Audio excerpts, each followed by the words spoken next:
Have you ever been frustrated by the constant delays of space launches due to government regulations? Leading space companies are feeling the same way, and they've recently united in expressing their concerns about these holdups, particularly from the FAA. With this united stance, the FAA might be in trouble. And it's not just the bureaucracy they're worried about.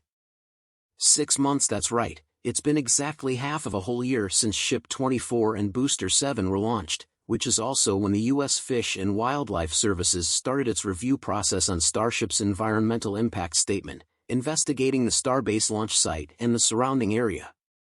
Let's find out in today's episode, but before we delve deeper, make sure to subscribe to our channel for all the latest updates.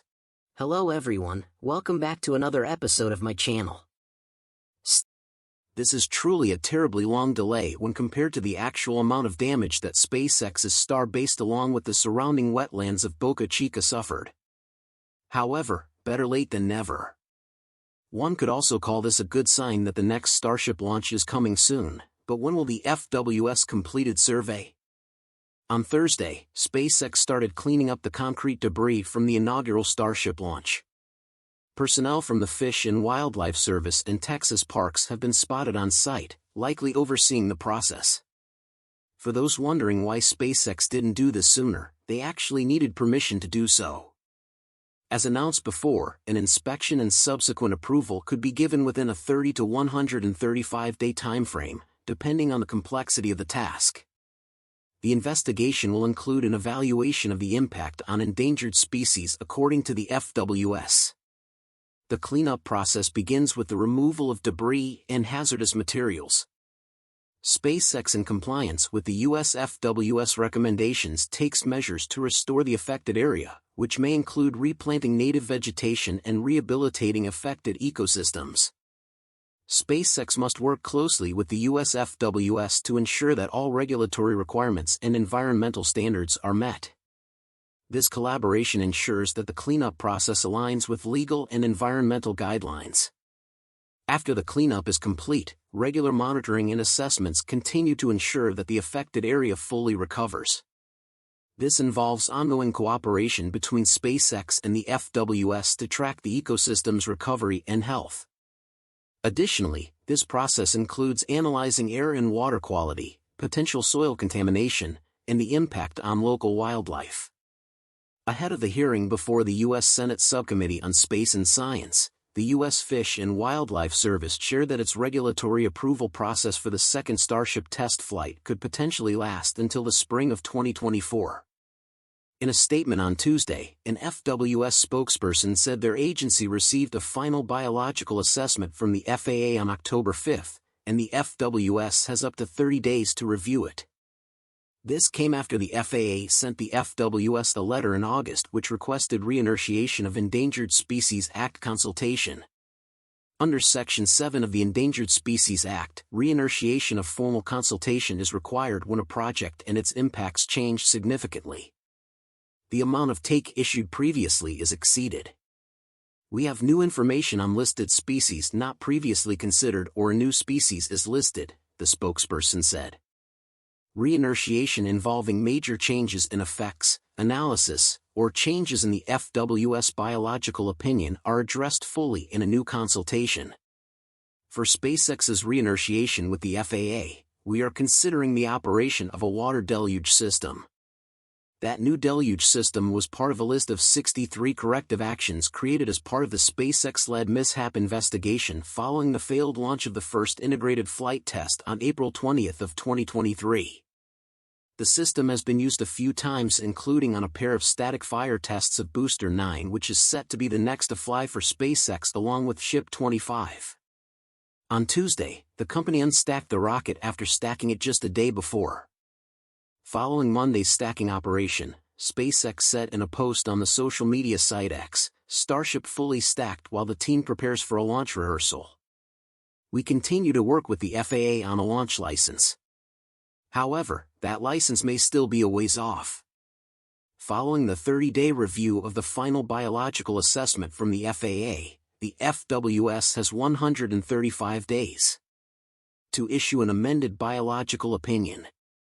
That 135 days comprises the formal consultation period, which could last up to 90 days, and the process of crafting its biological opinion, for which it can last up to 45 days.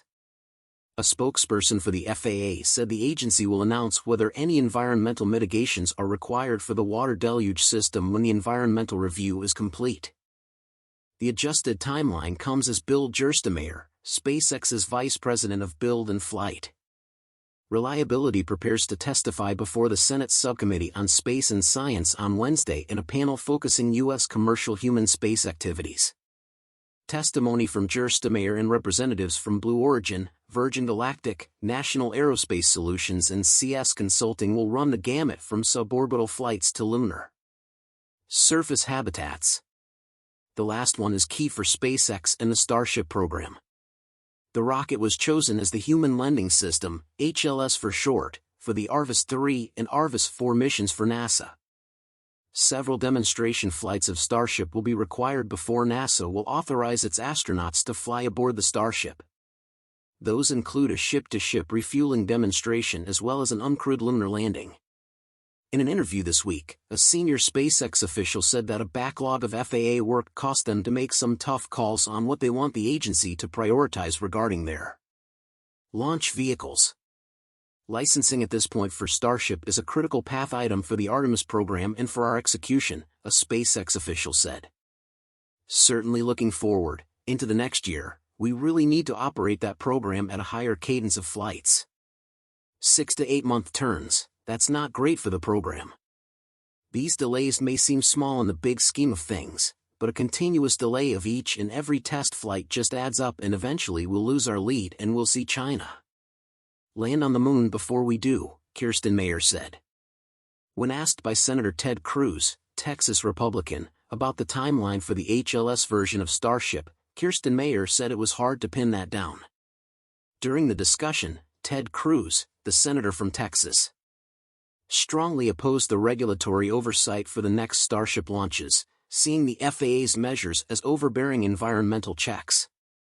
On the topic of the lunar version of Starship's timeline, an official from SpaceX pointed out that the company aims to lead the space race and feels constrained by current regulations. SpaceX's frustrations with bureaucratic holdups are evident. Zooming out, SpaceX's Starship stands as a testament to the future of space exploration. The burden should be put on us as a private company, put on SpaceX.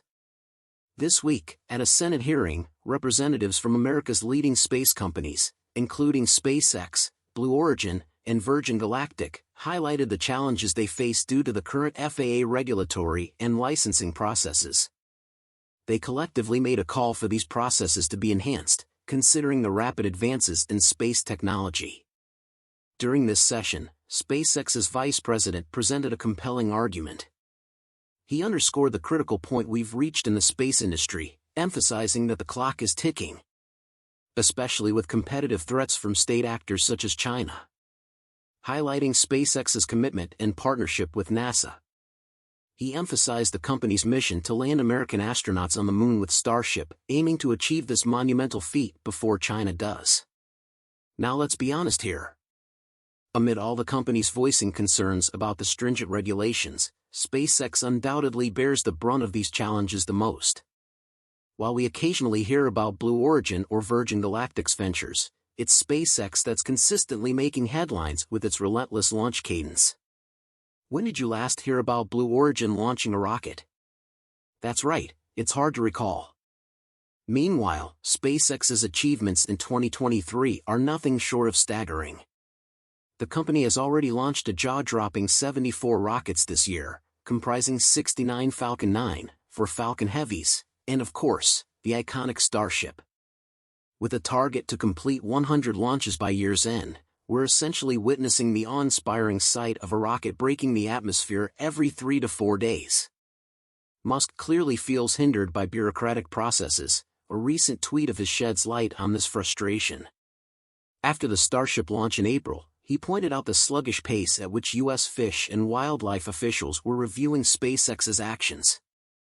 In his tweet, he exclaimed, "It's crazy that SpaceX can build such a big rocket faster than they can review some papers." His exasperation is evident. The innovative company is advancing at breakneck speed. But it seems red tape is trying to put brakes on their progress, and it's not just Musk who's expressing this frustration. As fans of space exploration, many of us share this sentiment. It's become oddly apparent that in today's space age, we find ourselves more anxious about bureaucratic holdups than the actual launch of the most powerful rocket ever built. Musk's impatience with bureaucracy isn't something new. Back in SpaceX's early days, he famously took matters into his own hands when he felt things were moving too slowly. One of the clearest examples occurred in early 2021 with the launch of Starship prototype SN1. Eager to move forward and possibly tired of waiting for the Federal Aviation Administration's approval, SpaceX proceeded with a test launch without securing all the necessary permissions. The prototype, unfortunately, met a catastrophic end when it exploded. While this move showcased Musk's drive to push the boundaries, it wasn't without its consequences. The said launch faced significant backlash from regulatory bodies, highlighting the potential risks and liabilities of acting without proper clearance. The incident resulted in increased scrutiny for SpaceX's subsequent launches. This strained relationship was tested even further. After the first official Starship flight test in April, the FAA delayed the launch several times, causing a mix of anticipation and frustration. When they finally gave the green light, the launch took place on April 20th. But things didn't go as planned. A few engines stopped working and the rocket failed at stage separation. Only 4 minutes into the flight, the SpaceX team had to make the tough call to blow up the rocket to prevent more unpredictable issues. The explosion resulted in rocket parts scattered everywhere. Some pieces traveled miles, harming the environment and local wildlife. This mishap didn't just spread debris. It made the already rocky relationship between SpaceX and the FAA even more challenging. Dealing with red tape has been a consistent challenge for SpaceX. Company officials shared with the Post that it took them 2 years to get their first Starship launch license. And now they've been waiting for months for the license for the second launch. SpaceX's senior vice president shared their impatience saying, "We've been ready to fly for a few weeks now." This ongoing wait highlights the difficulties faced by companies like SpaceX as they try to break new ground in space exploration while navigating through regulatory hoops. Every groundbreaking project is bound to have its ups and downs, and this was a key theme of the recent discussions surrounding SpaceX and the FAA. At the heart of the debate was how the FAA is adapting to the fast-growing space industry. SpaceX was clear in pointing out the challenges they face because of the current FAA rules. They've stressed that the FAA's commercial space office needs a lot more resources. In fact, SpaceX believes the office should at least double its current team to handle the rise in rocket launch license applications.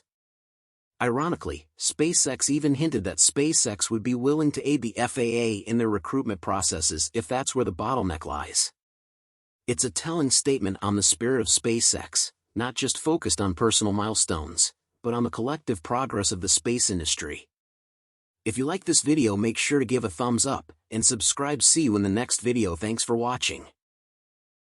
By the way, are you familiar Ipa-toktok Philippines app? Ipa-toktok is a delivery service app designed to connect more people by delivering items door to door. For more information, download the Ipa-toktok app, here down below.